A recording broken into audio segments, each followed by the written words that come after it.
देखिए आज second lecture शुरू कर रहे हैं रेडियल ट्रांसफ़र का, ठीक है, रेडिएशन का। तो इसमें देखेंगे आज cooling of Newton's law cooling. तो न्यूटन्स लॉ ऑफ कूलिंग क्या है? If the temperature difference is very small as compare to the temperature of surrounding, या कह सकते हैं यानी कि एक्सप्रेस्ड इन केल्विन, ठीक है। टेम्परेचर इन सराउंडिंग जो किसमें हम लेके चलेंगे, केल्विन में। तो आपको पता है, देखिए मैंने आपको एक इंपॉर्टेंट बात बताई थी जब भी कैलोरीमेट्री पढ़ाई थी। तो कैलोरीमेट्री में जो टेम्परेचर है वो डिग्री सेंटीग्रेड में लेके चल रहे थे, बाकी जितनी भी जगह हैं सब जगह क्या टेम्परेचर लेके चलना है, केल्विन में लेके चलना है। तो बार बार इसको बताने की ज़रूरत नहीं है, ठीक है। तो न्यूटन्स लॉ ऑफ कूलिंग में क्या था, इफ़ द, ये कब एप्लीकेबल है Newton's law of cooling, if the temperature difference is very small as compare to the temperature of surrounding, then according to the Newton's law of cooling, the rate of falls of temperature is directly proportional to the temperature difference। ये कह रहा है कि Newton's law of cooling कब applicable है, if the temperature difference is very small as compare to the temperature of surrounding. Surrounding का जो temperature है उसके कंपेरिजन में जो टेम्परेचर डिफरेंस है किसका, ऑब्जेक्ट का, और सराउंडिंग के बीच में जो टेम्परेचर डिफरेंस हम निकालते हैं वो डिफरेंस सराउंडिंग के टेम्परेचर के कंपेरिजन में क्या होना चाहिए, बहुत स्मॉल होना चाहिए, तभी ये लॉ एप्लीकेबल है, ठीक है। बात समझ में आई?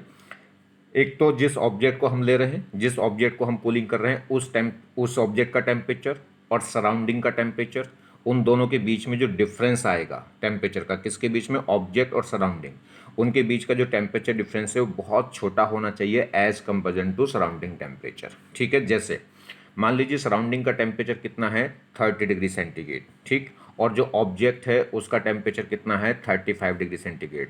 तो 35 ऑब्जेक्ट का हो गया और सराउंडिंग का कितना हो गया, 30। तो उन दोनों के बीच में डिफरेंस कितना आया, 20, वो आया 5 डिग्री सेंटीग्रेड। और 5 डिग्री सेंटीग्रेड जो है बहुत छोटा है एज कंपेरिजन टू किससे, सराउंडिंग टेम्परेचर से। सराउंडिंग टेम्परेचर हम कितना लेके चले हैं, 30, इस टाइप से।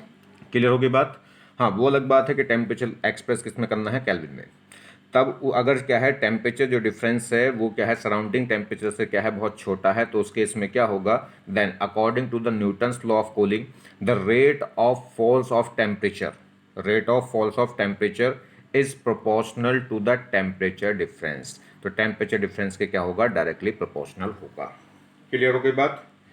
बहुत सिंपल से लैंग्वेज में इसको बता दूं, न्यूटन्स लॉ ऑफ कूलिंग के अकॉर्डिंग क्या है कि किसी भी ऑब्जेक्ट का टेम्परेचर फॉल होने का जो रेट है वो डायरेक्टली प्रोपोर्शनल होता है टेम्परेचर डिफरेंस के। मगर ये जो टेम्परेचर डिफरेंस है वो स्मॉल होना चाहिए किससे, सराउंडिंग टेम्परेचर से, तभी ये लॉ एप्लीकेबल होगा।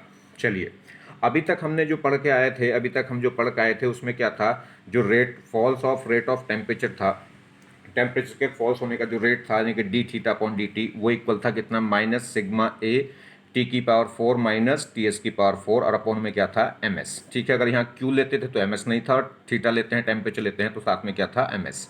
ये पहली इक्वेशन थी। अब क्या है, जो टेम्परेचर डिफरेंस है किसका, ऑब्जेक्ट का टेम्परेचर और सराउंडिंग का टेम्परेचर, ये जो डिफरेंस है ये डिफरेंस बहुत छोटा होना चाहिए as comparison to surrounding temperature, ठीक है, यही शर्त है।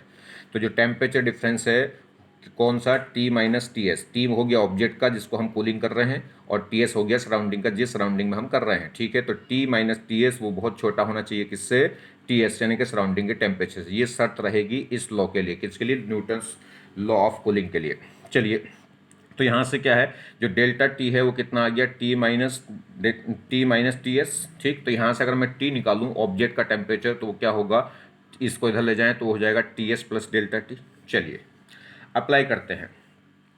अब देखिए हमें इस फॉर्मूले में क्या चाहिए होता है, टी की पावर 4 माइनस टी एस की पावर 4। तो इसको जरा निकाल लें, कैसे निकाल लें, इस टी की जगह हम ये वाली वैल्यू पुट करेंगे। तो अलग से एक वैल्यू सोल्व करके रख लीजिए पहले आप। तो टी की वैल्यू रखो, इसमें क्या कर रखेंगे, टी की वैल्यू, टी है कितना, T S plus delta T, और पावर तो 4 थी, ठीक है, माइनस टी एस की पावर 4। इसको हम क्या करें, थोड़ा सा सोल्व करें। यहाँ से क्या करें हम, देखिए टी एस को अगर मैं क्या करूँ, कॉमन ले लूँ इसमें से, तो टी एस को कॉमन ले लूँगा तो क्या आ जाएगा, ये टी एस कॉमन होगा तो यहाँ आएगा 1 plus T delta T upon T S, और ये पावर 4 है तो इसकी पावर 4 रहेगी, और जब इसको बाहर निकालेंगे तो पावर क्या आएगा, 4। यहाँ से हमने टी एस कॉमन लेंगे तो क्या होगा, यहाँ बचेगा 1, और यहाँ क्या आएगा, delta T upon T S, और इसकी पावर क्या थी, 4 थी, उसे बाहर निकाल लिया पावर, इस ब्रैकेट में से, तो वो भी क्या हो जाएगा 4, माइनस क्या था ये TS4। ठीक, अब देखिए ये एक बाइनोमियल एक्सपेंशन की तरह खुलेगा। अब बाइनोमियल एक्सपेंशन होती कैसे है, 1 प्लस एक्स की पावर n है, तो जब इसे हम खोलते हैं बाइनोमियल एक्सपेंशन तो ये कैसे खुलती है, जो पावर थी यहाँ वो यहाँ मल्टीप्लाई में आ जाती है, तो 1 प्लस एन एक्स हो जाएगा। ठीक है, मगर ये x इस टाइप की टर्म्स होती कब थी, जब x की वैल्यू बहुत छोटी होती है एज कंपेरिजन टू 1, तो ये छोटा है टेम्परेचर बहुत। ठीक है, चलिए तो बाइनोमियल एक्सपेंशन की तरह इसे खोलेंगे, तो देखिए कैसे खोलेंगे, ये जो पावर है यहाँ आ जाएगी, तो ये क्या हो जाएगा 4 delta T upon T S और माइनस टी एस की पावर 4, तो ये है। ठीक, अब यहाँ से पावर हट गई क्योंकि हमने क्या कर दिया, इसको बाइनोमियल एक्सपेंशन कर दिया, तो ये जो पावर है कहाँ जाएगी, यहाँ मल्टीप्लाई में। चलिए दूसरा, ये छोटा तो देखो बहुत होगा ही क्योंकि डेल्टा टी बहुत छोटा है, इसको हम टी एस से क्या कर रहे हैं, डिवाइड कर रहे हैं। टी एस डेल्टा टी से बहुत बड़ा है, तो जब छोटी वैल्यू को बड़ी वैल्यू से डिवाइड करेंगे तो 1 से छोटी आएगी, इसलिए बाइनोमियल एक्सपेंशन इसमें लगा सकते हैं। चलिए जी देखिए इसको आगे सोल्व करें। अब इसको क्या करें, इससे अब हम क्या करें, यहाँ से डेल एस की ये है टी एस की पावर 4, इसको क्या ले लें, पूरे में कॉमन ले लें, इन दोनों में क्या कॉमन है, टी एस की पावर 4 है तो उसको कॉमन ले लिए, तो यहाँ क्या बचेगा 1 plus 4 delta T upon T S minus क्या बचेगा 1। इस प्लस 1 और माइनस 1 आपस में कैंसिल होंगे, क्या बचेगा टी एस की पावर, ये है टी एस की पावर 4 और ये यहाँ आएगा 4 delta T upon T S, एक टी एस से एक टी एस कट करिए तो कितना हो जाएगा, ये बचेगा 4 डेल्टा टी एस की पावर कितना बचेगा 3। ठीक है, तो क्या हो गया, टी की पावर 4 माइनस टी एस की पावर 4 ही तो निकाला हमने, और इसकी वैल्यू किसके इक्वल आ गई, 4 डेल्टा टी एस की पावर 3 के इक्वल आ गई। ये जो एक रिलेशन आ गया किसका, T square minus T S की पावर 4 की जो वैल्यू निकल के आई, कौन सी है, कितनी है ये 4 डेल्टा टी एस का क्यूब। इस वैल्यू को हम रखेंगे फर्स्ट इक्वेशन में, तो इसको पहली इक्वेशन में रख दीजिए, तो पहली इक्वेशन में रख के फिर क्या करेंगे, उसे सोल्व करेंगे, then we solve equation 1 we get. तो देखिए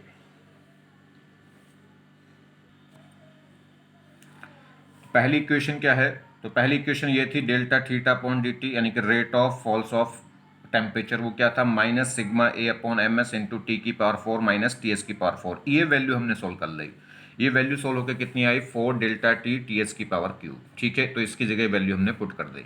अब देखिए इसमें क्या है, अब इसको हम क्या करें, इसमें अगर हम बात करें तो ये सब कांस्टेंट है, सराउंडिंग टेम्परेचर भी कांस्टेंट है, ए भी कांस्टेंट, एम भी कांस्टेंट, एस भी कांस्टेंट, सिग्मा भी, ये सब कांस्टेंट हैं। कांस्टेंट को एक तरफ लिया है तो -4 सिग्मा ए एम एस और टी एस का क्यूब, ये सब क्या है कांस्टेंट है, बस किसको छोड़ के डेल्टा टी को, यही तो टेम्परेचर चेंज होगा। चलिए तो इस कांस्टेंट को एक नया कांस्टेंट बोल देते हैं के। ठीक है, तो ये क्या हो गया, तो D theta upon D T वो इजिकल टू आ गया माइनस के डेल्टा टी, और यही तो क्या है न्यूटन्स का लॉ ऑफ कूलिंग है। ये वो कह रहा है कि rate of falls of temperature वो डायरेक्टली प्रोपोर्शनल होगा किसके, टेम्परेचर डिफरेंस के। ठीक है, तो यही क्या था यही क्या था law of cooling of Newton's law. तो न्यूटन्स लॉ ऑफ कूलिंग यही थी। न्यूटन्स लॉ ऑफ कूलिंग कहता है कि अगर ये टेम्परेचर डिफरेंस सराउंडिंग टेम्परेचर से बहुत छोटा है तो उस केस में rate of fallings of temperature वो डायरेक्टली प्रोपोर्शनल होगा किसके, टेम्परेचर डिफरेंस के।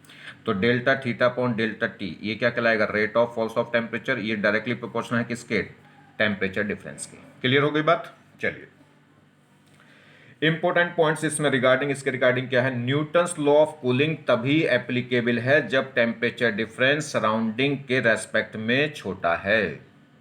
दूसरा ध्यान रखें, कंपैरिजन करते समय टेम्परेचर हमेशा केल्विन में रखा जाए।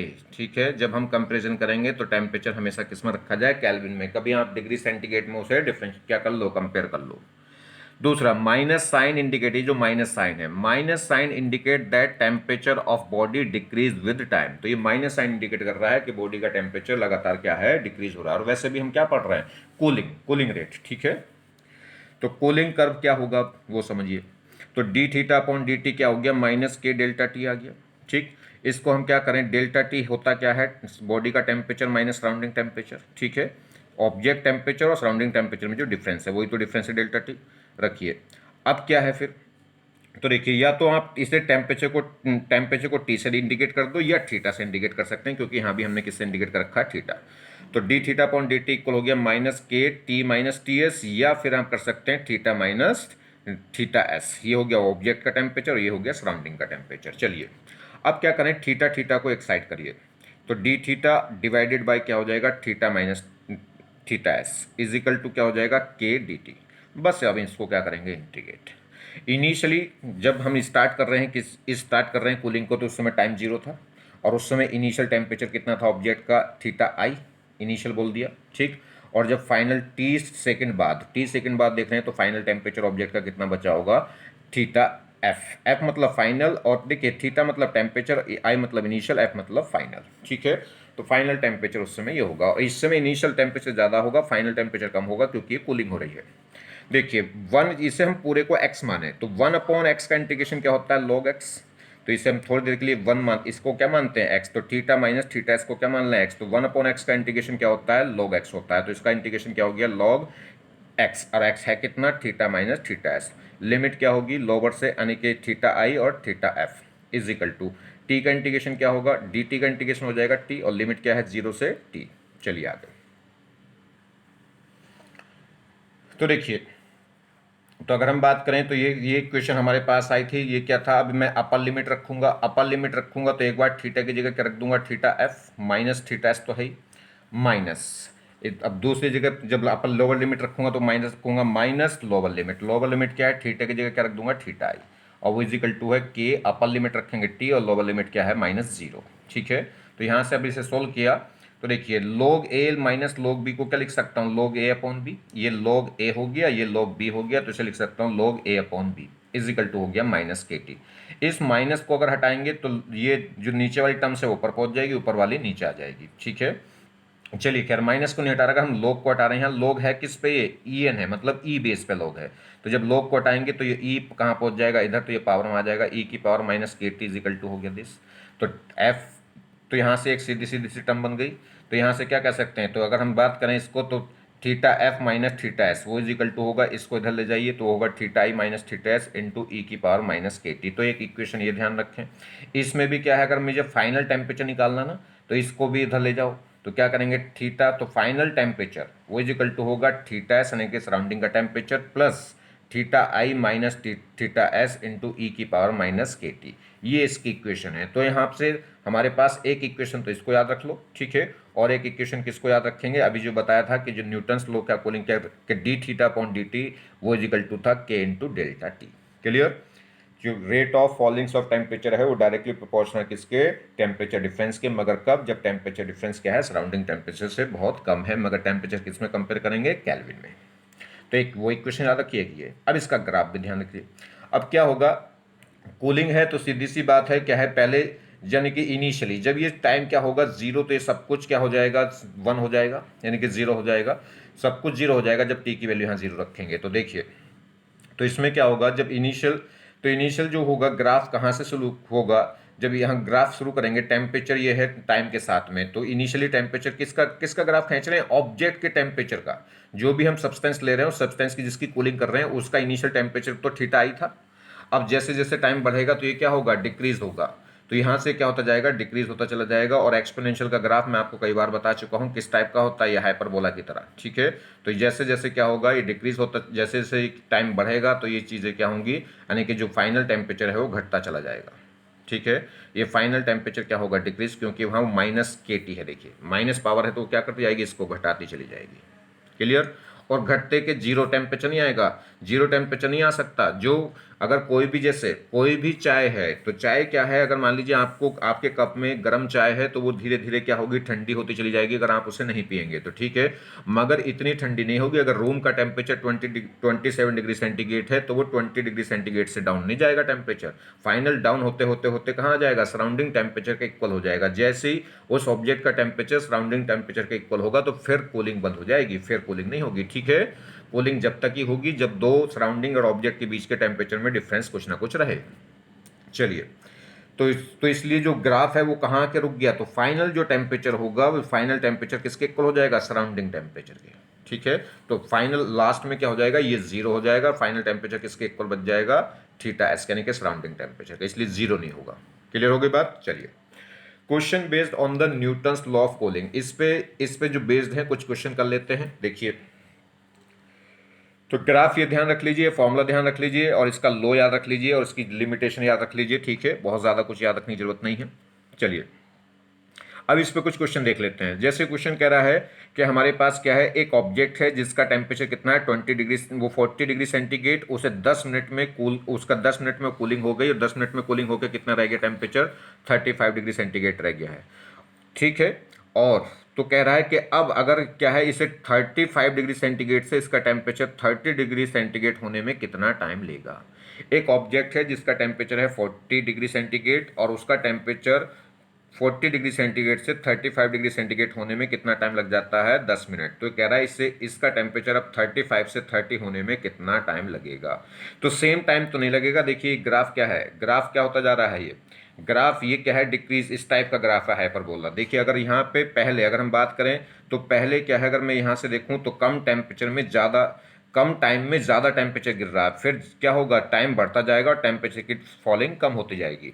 तो ध्यान रखना, तो इसमें जब ज़्यादा टेम्परेचर है, आपको वैसे भी पता है जब टेम्परेचर ज़्यादा है तो रेट ऑफ कूलिंग क्या होती है, ज़्यादा होती है, और जैसे जैसे टेम्परेचर कम होता जाएगा तो रेट ऑफ कूलिंग क्या होगी, कम होगी। तो देखो रेट इसका लगातार, अगर मैं यहाँ इसका स्लोप देखूँ तो स्लोप यहाँ ज़्यादा है, यहाँ स्लोप कम है, तो लगातार स्लोप गिरता जा रहा है और फाइनली स्लोप क्या हो गया है, जीरो। जब स्लोप जीरो हो जाएगा तो क्या होगा, इसकी कूलिंग बंद हो जाती है। तो पहले केस में यानी कि इस केस में टाइम क्या होगा, कम होगा, इस केस में टाइम ज़्यादा होगा। तो एक तो कंफर्म ये हो गया कि 10 से ज़्यादा टाइम होगा, तो नेगेटिव मार्किंग तो हम बिल्कुल नहीं करेंगे, वही आंसर होगा जो 10 से ज़्यादा होगा। तो आंसर हमारा क्या होगा, जिस जो यानी कि इसमें जो टाइम लगेगा वो 10 मिनट से ज़्यादा होगा 100%, क्योंकि ग्राफ से पता चल रहा है देख के। तो मैं तो अंदाजे से लगा दूंगा कि 12 13 14 के आसपास, 13 14 15 यानी कि 13 से 15 के बीच में कोई आंसर होगा, वही इसका करेक्ट आंसर होगा। तो बगैर सोल्व करे आप इसका अंदाज़ा लगा सकते हैं। और इसने कहा है कि जो सराउंडिंग टेम्परेचर है जहाँ ये ऑब्जेक्ट कूलिंग हो रहा है, तो उस समय उस सराउंडिंग टेम्परेचर का, उस सराउंडिंग का टेम्परेचर कितना है, 20 डिग्री सेंटीग्रेड। तो देखिए कैसे सोल्व करेंगे। तो हमारे पास फॉर्मूला क्या है कि फाइनल जो टेम्परेचर है वो किससा आता है, surrounding temperature plus initial minus surrounding और इनटू ई की पावर माइनस के टी। ये इक्वेशन सोल्व करना थोड़ा सा डिफिकल्ट पड़ता है, इसमें लॉग के थ्रू हम सोल्व करेंगे तो आसानी से सोल्व हो जाएगी। चलिए खैर देखते हैं। पहली कंडीशन लगाते हैं। तो पहली कंडीशन में इनिशियल टेम्परेचर था 40 और फाइनल टेम्परेचर कितना है 35 और सराउंडिंग टेम्परेचर तो 20 है। तो देखिए फाइनल तो हो गया 35, ये क्या है सराउंडिंग, सराउंडिंग कितना था 20, इनिशियल कितना था 40 और सराउंडिंग कितना था 20, ठीक है। और ई की पावर माइनस के टी, टी भी हमें पता है कितना है, ये यहाँ पे 10 मिनट्स है। चलिए वो बाद में रख लेंगे। तो भी इक्वेशन बन गई। हम इसको इधर, इसको 20 को इधर ले जाए उठा के, तो 35 माइनस 20 इज इक्वल टू, ये कितना बचा यहाँ से 20 ई की पावर माइनस के टी। तो देखिए यहाँ से कितना बच गया था ये 15, क्योंकि 25 माइनस 20 कितना आएगा 15, और ये आ गया था 20 ई की पावर माइनस के टी।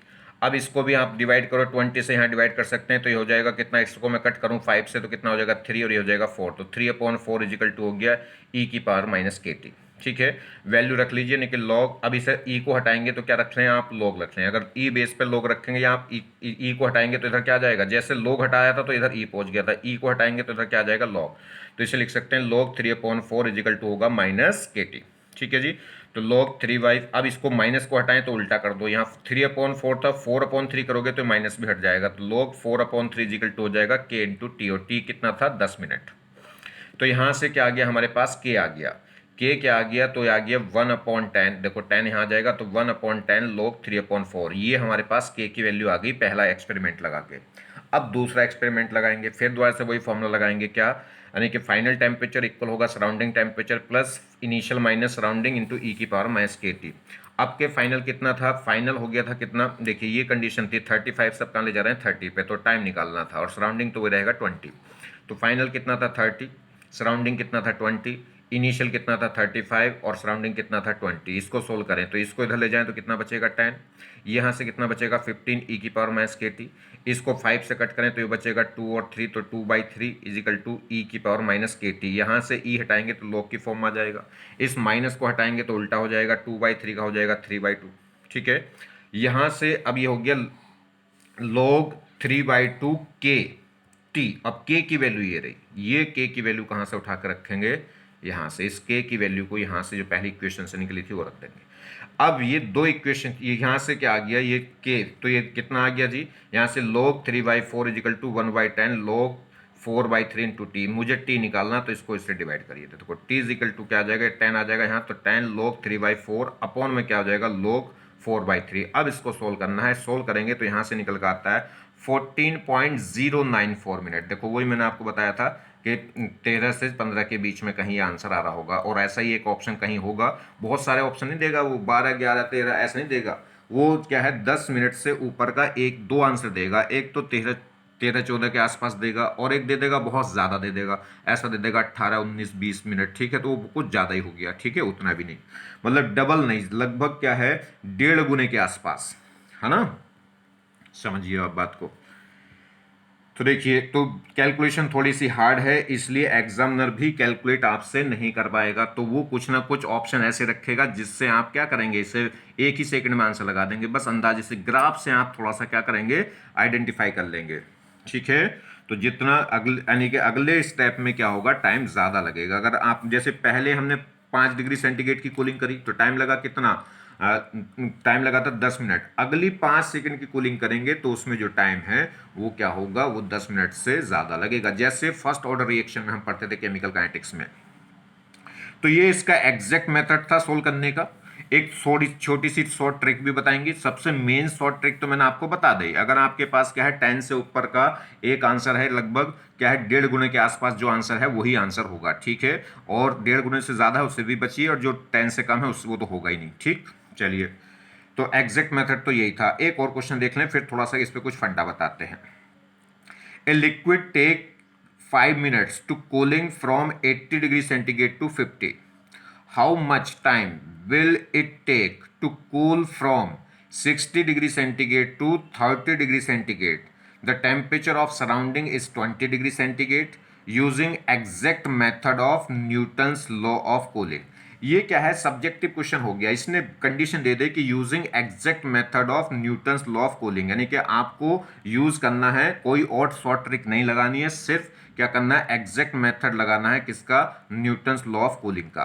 तो फिर उसी से करेंगे। देखिए, तो 80 से 50 पे डाउन कर रहे हैं तो टाइम कितना ले रहा है, 5 मिनट। अब 60 से कितना ले रहे हैं, 60 से हम ले जा रहे हैं 30 पे, ठीक है। यहाँ पे 30 कितने का चेंज कर रहा है, यहाँ पे चेंज कर रहा है 30 डिग्री सेंटीग्रेड का, और जबकि यहाँ पे कितने का कूलिंग कर रहा है, 20 डिग्री सेंटीग्रेड की। तो देखिए तो इसमें बात करें तो फॉर्मूला हमारे पास, एग्जैक्ट फॉर्मूला तो यही है, फाइनल टेम्परेचर इक्वल होगा surrounding temperature plus initial minus surrounding into E की पावर माइनस के टी। लगाइए जी फाइनल, तो इसमें पहली वाली कंडीशन लगाइए। फाइनल में तो क्या, पहली कंडीशन लगा के क्या निकाल लेते हैं, के, और दूसरी कंडीशन लगा के क्या निकाल लेते हैं, टी, क्योंकि दो अननोन है इसमें। तो लगाइए पहली इक्वेशन, तो क्या हो जाएगा इसमें, फाइनल तो हो गया 50, इन सराउंडिंग कितना था 20, सराउंडिंग उसने दे रखा था 20, ठीक है, और क्या होगा, अब इनिशियल कितना था 80 माइनस सराउंडिंग कितना 20 इंटू ई की पावर माइनस के टी। सोल्व करिए, इसको इधर ले जाएंगे तो कितना हो जाएगा 30, और यहाँ से कितना बचेगा ये 60। तो देखिए, तो यहाँ आ गया था 30, आ गया था 60, इनको भी कट कर लीजिए तो ये हो गया, अगर 30 से डिवाइड कर दूँ, इसको कट कर दूँ तो ये होगा 1, ये बचेगा 2, तो ये 2 नीचे आ जाएगा, तो ये होगा 1/2 इजिकल 2 हो गया ई की पावर माइनस के टी। इस ई को हटाएंगे तो लोग आ जाएगा, लोग 1/2 और ये माइनस के टी। लोग भी ध्यान रखना ई बेस पे है, ये ई बेस के लोग की वैल्यू हमें नहीं पता होती, 10 बेस पे करना पड़ता है पहले। चलिए खैर, तो इसको क्या है, अब इसको अगर माइनस हटाएंगे तो उल्टा हो जाएगा, 1/2 का 2/1 हो जाएगा, तो log 2 इजिकल टू के टी। तो यहाँ से k इजिकल टू आ गया, या log 2 इक्वल आ गया के टी, और t कितना दे रखा था 5, तो ये कितना आ गया 5 मिनट्स दे रखा था, तो ये आ गया 5। तो यहाँ से k इजिकल टू आ गया 1/5 log 2। ठीक है जी, पहली इक्वेशन तो ये बन गई, यानी कि पहले एक्सपेरिमेंट से तो k की वैल्यू निकल कर आ गई। अब दूसरी वैल्यू पुट करेंगे, तो दूसरी इक्वेशन बनाएंगे। दूसरी इक्वेशन में क्या करेंगे, इस के की वैल्यू पुट कर देंगे, और पुट करने के बाद फिर उन्हें क्या कर लेंगे, सोल्व, तो वहाँ से टाइम निकल कर आ जाएगा। ठीक है, तो वो कंडीशन इस टाइप की कंडीशन बन रही होगी कि 5 यानी कि 5 log 4 upon log 2। log 4 upon log 2 को हम कट कर सकते हैं, कितनी बार जाएगा, 2 बार। ऐसे कैसे जाएगा, log 4 को मैं क्या लिख सकता हूँ, log 2 की पावर 2, और इसे क्या लिख सकता हूँ 2 log 2, और 2 log 2 में log 2 कट जाएगा, तो 2 इंटू 5 कितना बचेगा, 10 मिनट्स। तो यहाँ पे आसानी से हो जाएगी, क्योंकि लॉग की जो कंडीशन है, लॉग की जो वैल्यू है वो इस टाइप की बन गई कि आपस में क्या हो गई, लॉग की वैल्यू रखने की जरूरत नहीं पड़ी, वो आपस में कट हो गया, तो इसलिए आसान पड़ गया। तो यहाँ से क्या आ जाएगा, टाइम 10 मिनट्स आ जाएगा। देखिए देखिए, अभी भी टाइम ज़्यादा लगा। पहले जब वो 80 से 50 जा रहा था, 80 से 50 जा रहा था, तो कितनी की कूलिंग करी थी, 30 डिग्री सेंटीग्रेड की। और अब क्या है, किससे जा रहा था वो, 50 से किस में जा रहा है, 50 से जा रहा है 30 में, तो अभी भी अब कूलिंग कितनी कर रहा है, 20 डिग्री सेंटीग्रेड की। तो भले ही कूलिंग कम टेम्परेचर की कर रहा हो, मगर फिर भी डाउन टेम्परेचर से, पहली की स्टार्टिंग हुई थी 30 से, और वो 80 डिग्री सेंटीग्रेड से, और जब अधिक टेम्परेचर से कूलिंग स्टार्ट करोगे तो रेट कूलिंग का ज़्यादा होगा। और दूसरे केस में 50 से स्टार्ट कर रहे हैं कूलिंग, तो भले ही हमने कम डिग्री घटाया है, मगर फिर भी टाइम ज़्यादा लगेगा, क्योंकि कूलिंग रेट कम हो चुका होगा। ठीक है, तो पहले में जो कूलिंग है वो 80 से स्टार्ट करी थी, दूसरे में जो कूलिंग है वो 60 से स्टार्ट करी थी, और 80 से किस में ला रहे थे 50 में, तो भी 30 की कूलिंग, हाँ 80 से 50 में ला रहे थे 30 की कूलिंग थी, और दूसरे में 60 से 30 से ला रहे थे तो भी क्या है 30 डिग्री की कूलिंग थी। तो कूलिंग दोनों में बराबर थी, मगर एक 80 से स्टार्ट होती है और एक 50 से। तो 80 से जब कूलिंग कर रहे हैं तो रेट ज़्यादा होगा, और 50 से जब स्टार्ट 60 से जब स्टार्ट कर रहे थे तो रेट कम होगा। इसलिए क्या है इसमें जो रेट है वो क्या हो जाएगा, जस्ट मतलब डबल के आस मतलब ज़्यादा हो गया। ठीक है, चलिए खैर, अब ये क्या है, हमने एग्जैक्ट मेथड देख लिया, कुछ इसकी शॉर्ट ट्रिक देखें। तो approximate method for the solving problem based on the Newton's law of cooling. तो न्यूटन्स लॉ ऑफ कूलिंग पे कुछ अप्रोक्सीमेट मेथड देखते हैं। अप्रोक्सीमेट मेथड मतलब कुछ इजी, जो क्विक हो जाए। ठीक है, तो देखिए उसके लिए क्विक मेथड ये है, ये डायरेक्ट आप ध्यान रख के इसको लगा सकते हैं, इससे अप्रोक्सीमेट आंसर निकल के आ जाएंगे। अप्रोक्सीमेट आएंगे, एग्जैक्ट आंसर नहीं आएगा, ध्यान रखना। चलिए, तो ये क्या फॉर्मूला होगा, theta 1 minus theta 2 upon t is equal to होगा के theta 1 plus theta 2 by 2 minus theta s. मतलब जो बॉडी का टेम्परेचर है, जैसे यानी कि theta 1 minus theta 2 upon t, यहाँ तो माइनस बाई टी, और यहाँ के दोनों का सम बाई 2 माइनस क्या होगा फिर सराउंडिंग टेम्परेचर। ये डायरेक्ट आप फंडा इसमें लगा सकते हैं ट्रिक। जैसे क्वेश्चन देखिए फिर दोबारा से वही, पहला क्वेश्चन क्या था, 40 डिग्री सेंटीग्रेड से 35 पे ले गए थे, कितना टाइम लगा था 10 मिनट्स, और 35 से जब 30 पे ले जा रहे थे, 35 से जब 30 पे ले जा रहे थे तब कितना टाइम लग रहा था ये पूछ रहा है, और सराउंडिंग टेम्परेचर कितना दे रखा था 20। लगाइए जरा इस फॉर्मूले को, पहली कंडीशन लगाइए, तो थीटा 1 माइनस थीटा 2 यानी कि 40 माइनस 35 डिवाइडेड बाई टी, और टी कितना है 10, इज इक्वल टू होगा के थीटा 1 प्लस थीटा 2 बाई 2 यानी कि theta 1 plus theta 2 by 2 minus theta S. ठीक है, तो सोल्व करिए, एक इक्वेशन तो ये बन गई। अब दूसरे के लिए लगाइए इक्वेशन, क्या होगा थीटा 1 माइनस थीटा 2 मतलब 35 माइनस 30 अपॉन टाइम, ठीक, इज इक्वल टू के, ये होगा थीटा 1 प्लस थीटा 1 है 35, थीटा 2 है आपका 30, और बाई 2 माइनस क्या करना है थीटा एस, के से के गया।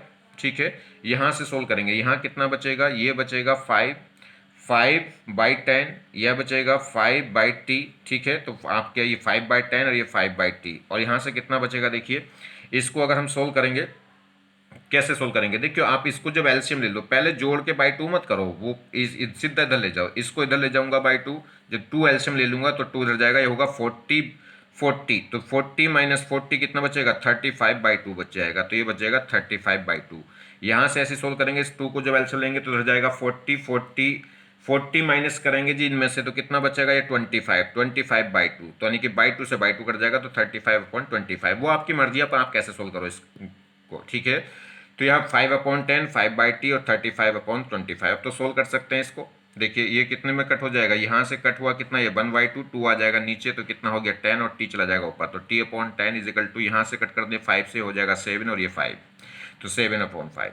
तो यहाँ से t क्या है, देखो 5 इसको कट करेगा 2 बार, और 2 इधर मल्टीप्लाई हो जाएगा, कितना आ रहा है 14 मिनट्स। तो जो टाइम आ रहा है वो 14 मिनट्स आ रहा है, वहाँ पे जब एग्जैक्ट हम लगा रहे थे तो कितना आता 14.094। ठीक है, तो थोड़ा सा मतलब पॉइंटों में अंतर है और कुछ नहीं। पॉइंट में भी कितना अंतर है, जीरो के बाद का पॉइंट का अंतर है। देखिए पहले एग्जैक्ट आंसर था 14.094, और इसमें एग्जैक्ट कितना आ रहा है 14, तो थोड़ा सा तो ध्यान रख लेंगे आप बात को कि इससे जो आंसर आता है वो डेसिमल में थोड़ा सा कम होता है, डेसिमल पॉइंट में।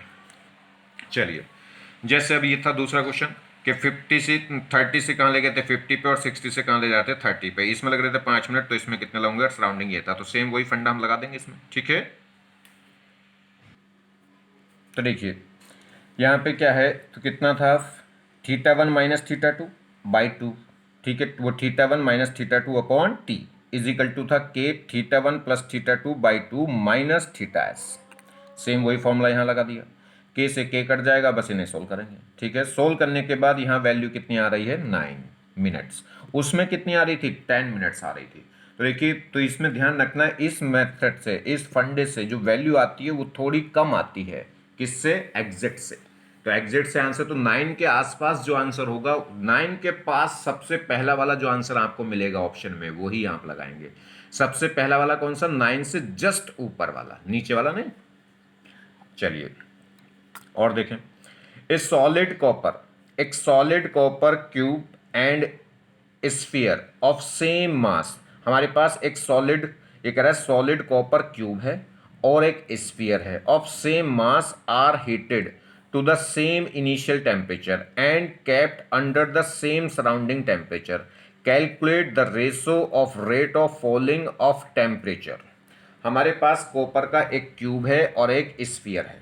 कॉपर का क्या है, सॉलिड कॉपर क्या है, एक तो क्यूब है और एक क्या है, स्फीयर है। दोनों का मास भी सेम है, दोनों का इनिशियल टेम्परेचर भी सेम है और दोनों को सेम सराउंडिंग टेम्परेचर में रखा गया है, यानी कि दोनों के लिए सराउंडिंग टेम्परेचर भी सेम है। तो कैलकुलेट करना रेट ऑफ, रेशो बताना है किसका, rate of falling of temperature का। तो ये न्यूटन्स लॉ ऑफ कूलिंग पर नहीं हो गया, ये तो नॉर्मल जो कूलिंग का मैंने स्टीफन लॉ पे हो गया ये क्वेश्चन, ठीक है, स्टीफन वोल्टेज पे।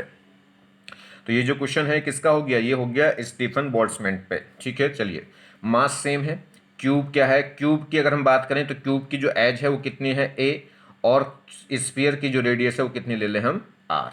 ठीक है जी, मान लिया हमने, क्योंकि दे तो उसने रखी नहीं, शायद दे रखा होगा। तो चलिए, मास क्या है दे रखा, सेम, क्यूब की जो एज है वो कितनी दे रखी, ए, और स्फीयर की जो रेडियस है वो कितनी दे रखी, आर। और मास दोनों का क्या दे रखा उसने, मास दोनों का सेम दे रखा, तो मास ऑफ क्यूब इक्वल होना चाहिए मास ऑफ स्फीयर, ठीक है। चलिए, अब क्या होगा, मास कैसे निकलता है, volume into density, volume into density. तो वॉल्यूम देखें क्यूब का वो कितना होगा, एक क्यूब, और डेंसिटी तो सेम है क्योंकि मटेरियल सेम है। डेंसिटी क्या है, डेंसिटी दोनों की क्या है, सेम है, और डेंसिटी सेम है तो क्यों क्यों क्योंकि मटेरियल क्या है, दोनों का सेम मटेरियल का है, कॉपर का। चलिए, तो मास कैसे निकलेगा, वॉल्यूम इनटू डेंसिटी, क्यूब का वॉल्यूम होगा ए क्यूब, इनटू क्या होगा, डेंसिटी होगी रो। वॉल्यूम अगर मास निकालें स्फीयर का तो volume into density, volume sphere का कितना होगा, 4/3 पाई आर क्यूब इंटू रो। रो से रो कटा क्योंकि सेम मटेरियल के थे। तो यहाँ से क्या आया, ये देखिए, ए क्यूब अपॉन आर क्यूब, वो कितना आ गया, 4 पाई/3 आ गया। तो यहाँ से अगर मैं ए अपॉन आर निकालूं तो ये क्यूब भी इधर चला जाएगा, कितना हो जाएगा, पावर 1/3। ठीक है, ये रिलेशन आया किसमें, ए और आर के बीच में। ए और आर हमें दे नहीं रखी थी, हमने अपनी तरफ से मानी है। क्वेश्चन में ए और आर नहीं दे रखी तो मैंने एज मान ली क्यूब की ए, और आर की क्या मान ली, आर, उसकी स्फीयर की मान ली आर रेडियस, ठीक है। तो मास दोनों का सेम था, तो वहां से मैंने एक रिलेशन निकाल लिया ए और आर में, यानी कि क्यूब की एज में और स्फीयर की रेडियस में। चलिए, अब रेट ऑफ कूलिंग की बात करें तो रेट ऑफ कूलिंग क्या है, कि delta theta upon D T क्या होगा, minus sigma A upon M S into T की पावर 4 माइनस टी एस की पावर 4। अब जो दोनों केस हैं, एक क्यूब है और एक स्फीयर है, दोनों का temperature same, surrounding temperature same, sigma तो कांस्टेंट होता ही है, और क्या है, मास दोनों का सेम, और दोनों का मटेरियल सेम है तो स्पेसिफिक हीट भी सेम। तो बस कौन बचा, सिर्फ एरिया ही तो बचा, यानी कि जो रेट ऑफ कूलिंग है वो सिर्फ और सिर्फ डायरेक्टली प्रोपोर्शनल होगा किसके, ए के। ठीक है, तो बस एरिया हमें पता है। अब तो क्या होगा, तो क्या करिए आप, रेट रेट का रेशो निकालना, रेट कूलिंग का यानी कि रेट फॉलिंग का रेशो निकालना है। तो क्या होगा, रेट रेट ऑफ फॉलिंग किसके लिए, क्यूब के लिए, rate of falling of sphere के लिए, दोनों का रेशो निकालना। तो वो कैसे होगा जी, वो इक्वल होगा area of cube upon area of, क्योंकि एरिया के डायरेक्टली है, area of cube upon area of sphere. Cube का एरिया क्या होगा, क्यूब में क्या होती हैं, कितनी फेस होती हैं, 6 फेस होती हैं। जैसे कमरा, 4 दीवारें, एक छत और एक ग्राउंड। एक सरफेस का एक दीवार मतलब एक स्क्वायर है, तो स्क्वायर का एरिया होगा ए स्क्वायर, और कैसी कितनी कितनी फेस है उसमें, 6। तो क्यूब का टोटल एरिया कितना हो जाएगा, 6a स्क्वायर, और स्फीयर का एरिया कितना होगा, 4 पाई आर स्क्वायर। ठीक है, यहां से हम सोल्व करें तो देखिए, ए स्क्वायर अपॉन आर स्क्वायर, मतलब इसे लिख सकते हैं ए अपॉन आर का होल स्क्वायर, और ए अपॉन आर की वैल्यू हम यहाँ निकाल चुके थे मास इक्वल करके। ठीक है, वो कितना आ गया था, ए अपॉन आर की वैल्यू कितनी आती थी, 4 पाई/3 की पावर 1/3। तो ए अपॉन आर की जगह हम क्या रख देंगे, 4 पाई/3 की पावर 1/3। तो इसकी पावर ऑलरेडी 2 थी, तो ये हो जाएगी 2/3। क्लियर। चलिए, और ये 6/4 पाई पहले से है, ये तो इसकी वैल्यू रखी हमने किसकी, ए स्क्वायर अपॉन आर स्क्वायर की वैल्यू, और 6/4 पाई तो वैसा का वैसा रहेगा। तो 6/4 पाई, ए अपॉन आर की वैल्यू हो गई 4 पाई/3 की पावर 1/3। तो इसकी पावर 2 थी तो 1/3, इसकी तो कितना हो गया, ये 2/3। बस अब तो इसे सोल्व करते जाएंगे। देखिए, इसे पावर को हम कैसे लिख सकते हैं, ये तो 6/4 पाई तो ये रहेगा, 4 पाई की पावर कितना हो गया, 2/3, और 3 की भी पावर कितनी हो गई, 2/3, अलग अलग खोल लिया। ठीक, फिर देखिए इसको हम क्या लिख सकते हैं, 6 को मैं लिख सकता हूँ 3 × 2, तो 3 की पावर 1 और 2 की पावर 1, और ये कितना है जी, यहाँ से अगर मैं बात करूँ तो ये 3 की पावर क्या है, इसको मैं 3 की पावर को ऊपर ले जाऊँ क्योंकि ऊपर भी 3 आ गया, और इस वाले नीचे वाले 3 को, इस 3 को ऊपर ले जाऊँगा तो 3 की पावर हो जाएगी -2/3। ये है 4 पाई, इस वाले 4 पाई को जरा नीचे लिया हो तो 4 पाई की पावर कितनी हो जाएगी, माइनस की 2/3 हो जाएगी, क्योंकि ऊपर 2/3 है। अब सोल्व कर सकते हैं। यहाँ 3 की पावर है 1 और यहाँ 3 की पावर है -2/3। 3 की जो पावर्स हैं उन्हें आपस में क्या कर दो, ऐड कर दो। ऐड कर देंगे तो ये +1 है, वो -2/3 है, तो ऐड करूंगा तो कितनी बचेगी, 3 की पावर बचेगी 1/3। यहाँ भी ऐड कर लो, ये 4 पाई की पावर 1 है और ये 4 पाई की पावर -2/3 है। जब 1 को और माइनस की 2/3 को ऐड करूंगा तो प्लस की बचेगी कितनी, 1/3। तो 3 की पावर तो कितनी बच गई, 1/3, और 2 की पावर 1 और 4/3, 4 पाई की पावर कितनी बच गई थी, 1/3। अब और थोड़ा सा सोल्व करिए, देखिए ये 3 की पावर तो 1/3 थी और 2 की पावर 1 थी, इसे हम खोल सकते हैं। इसे मैं क्या लिख सकता हूँ, 4 की पावर 1/3 और पाई की पावर 1/3। इस 4 को मैं क्या लिख सकता हूँ, 2 की पावर 2 लिख सकता हूँ, क्या नहीं, 2 की पावर क्या लिख सकता हूँ, 2। तो ये हो गया 4 की पावर 1/3 है, तो 2 की पावर क्या हो जाएगी, ये 2/3। अब 2 की पावर 2/3, इसको ऊपर ले जाऊंगा तो 2 की पावर हो जाएगी -2/3। अब 2 की पावर 1 है और 2 की पावर -2/3 है, इन्हें फिर ऐड कर दो तो ये क्या बचेगा, 2 की पावर 1/3 बचेगा। तो ये हो जाएगा 2 की पावर 1/3 और 3 की पावर 1/3, मतलब 2 और 3 की दोनों की पावर 1/3 है, तो ये क्या हो जाएगा, 6 की पावर 1/3। और 6 की पावर 1/3 और नीचे होगा पाई की पावर 1/3। 1/3 पावर है तो क्या रख सकते हैं, 6/पाई की होल पावर 1/3। तो यही फाइनल आंसर है। ठीक है, बस। तो देखिए एक बात समझिए, फिजिक्स क्या है, बहुत ज़्यादा इंपॉर्टेंट टॉपिक है। फिजिक्स क्या, कोई भी टॉपिक ऐसा नहीं है कि आप छोड़ के एग्जाम में जाएं, ठीक है। मगर क्या है कि फिजिक्स में जनरली आप लोग क्या करते हैं, जो 11th का स्टार्टिंग का पोर्शन है मैकेनिक्स, 12th का जो स्टार्टिंग का पोर्शन है electrostatics, current, electricity, magnetic effect of current, उनमें ही ज़्यादा उलझे रहते हैं। ये आप देखिए, ये मैंने जो आपको टॉपिक पढ़ाए, कैलोरीमेट्री, इलास्टिसिटी और थर्मल एक्सपेंशन, ठीक। पहला टॉपिक तो ये हो गया। दूसरा टॉपिक मैंने आपको बताया हीट ट्रांसफ़र का पढ़ा रहे हैं। हीट ट्रांसफ़र और ये जो कैलोरीमेट्री और थर्मल एक्सपेंशन हो गया, इलास्टिसिटी हो गया, और साथ में क्या हो जाएगा, एक काइनेटिक थ्योरी ऑफ गैसेस, ठीक है। ये 3 टॉपिक होंगे। इन 3 टॉपिक से आपका 4 क्वेश्चनों का सेट बनता है, ठीक है। हर एक एग्जाम में, किसी भी एग्जाम में आप जाएं तो यहाँ से आपको 4 क्वेश्चनों का सेट मिलेगा, यानी कि इस टॉपिक से 4 क्वेश्चन कम से कम आपको मिल जाएंगे, ठीक है। तो ऐसा रेशो रहता है 3 से 5 का, पर मैंने काइनेटिक थ्योरी ऑफ गैसेस ले लिया तो इसमें एक क्वेश्चन और जोड़ लीजिए, क्योंकि नहीं तो इनसे ही 2 टॉपिक से 3 क्वेश्चन बन जाते हैं। एक तो कैलोरीमेट्री, यानी कि कैलोरीमेट्री, थर्मल एक्सपेंशन, इलास्टिसिटी, एक टॉपिक तो ये हुए 3 को मिला के, और एक ये हो गया आपका हीट ट्रांसफर। यहाँ से मिलके क्या है, 3 क्वेश्चन आ जाते हैं। मगर काइनेटिक थ्योरी ऑफ गैसेस और ले लिया तो यहीं से 3 से 4 क्वेश्चन आ जाते हैं। मैंने काइनेटिक थ्योरी ऑफ गैसेस और इसमें ऐड कर दे रहा हूं। तो इस टॉपिक से मिला के अब ये 3 टॉपिक हो गए। एक तो कैलोरीमेट्री वाला, कैलोरीमेट्री है, इलास्टिसिटी हो गया, और उसमें क्या हो गया, थर्मल एक्सपेंशन। उन तीनों को मिला के एक टॉपिक। दूसरा टॉपिक हो गया ये हीट ट्रांसफर का। हीट ट्रांसफर में मैंने कंडक्शन बता दिया, और एक क्या है, ये स्टीफन्स लॉ बता दिए और न्यूटन्स लॉ बता दिया, ठीक। अभी क्या है, और एक है kinetic theory of gases. In topic से मिलके 4 क्वेश्चन कम से कम मिल जाएंगे, ठीक। मगर क्या है, एक खास बात है इन 4 क्वेश्चनों में, ये क्वेश्चन इतने सिंपल से होते हैं कि अगर आप क्या कर लेंगे, इन पे जरा सा भी ध्यान दें, इनको जरा सा भी इफेक्टिवली होके सुन लें बात को लेक्चर में जो है, तो ये 4 क्वेश्चन आपसे 100% एग्जाम में हो जाएंगे। अगर हम बात करें मैकेनिक्स की या कुछ की, वो बहुत अच्छे से, बहुत टीचर, बहुत सब लोग बहुत अच्छे से पढ़ाते हैं उसको। सभी टीचरों को पसंद है मैकेनिक्स पढ़ाना, तो सब उसको बहुत अच्छे से पढ़ाते हैं, और आप भी बहुत अच्छे से पढ़ते हो। मगर फिर भी आप क्या कर देते हो, वहाँ पे मिस्टेक कर देते हो क्वेश्चन में कुछ ना कुछ, क्योंकि वहाँ नंबर ऑफ वराइटीज़ बहुत ज़्यादा हैं क्वेश्चनों की।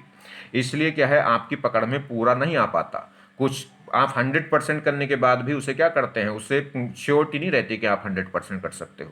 तो ये कुछ टॉपिक ऐसे हैं, जैसे हीट हो गई, वेव्स हो गई, ठीक है, और जब मॉडर्न फिजिक्स हो गई, ये सेमीकंडक्टर हो गए, ये छोटे छोटे ऐसे टॉपिक हैं जहाँ से, या ऑप्टिक्स, रे ऑप्टिक्स हो गई, वेव ऑप्टिक्स हो गई, ठीक है। तो यहाँ से बड़े सिंपल सिंपल से क्वेश्चन आते हैं। एक बार इनको ढंग से आप पढ़ भी लोगे कहीं से भी, किसी बुक से या किसी लेक्चर से या किसी भी टीचर से, तो आप इनका क्वेश्चन बहुत आराम से, इनमें बहुत कम चांसेस होते हैं कि क्वेश्चन आपका बचे, ठीक है, अगर आपने सही से थोड़ा सा पढ़ रखा है। तो इसलिए इन क्वेश्चन, इन टॉपिक को बहुत ही इफेक्टिवली करिए, क्योंकि इनके क्वेश्चन अगर आप एक बार पढ़ भी लेंगे तो भी श्योरिटी है कि इनके क्वेश्चन एग्जाम में हो ही जाएंगे, ठीक है।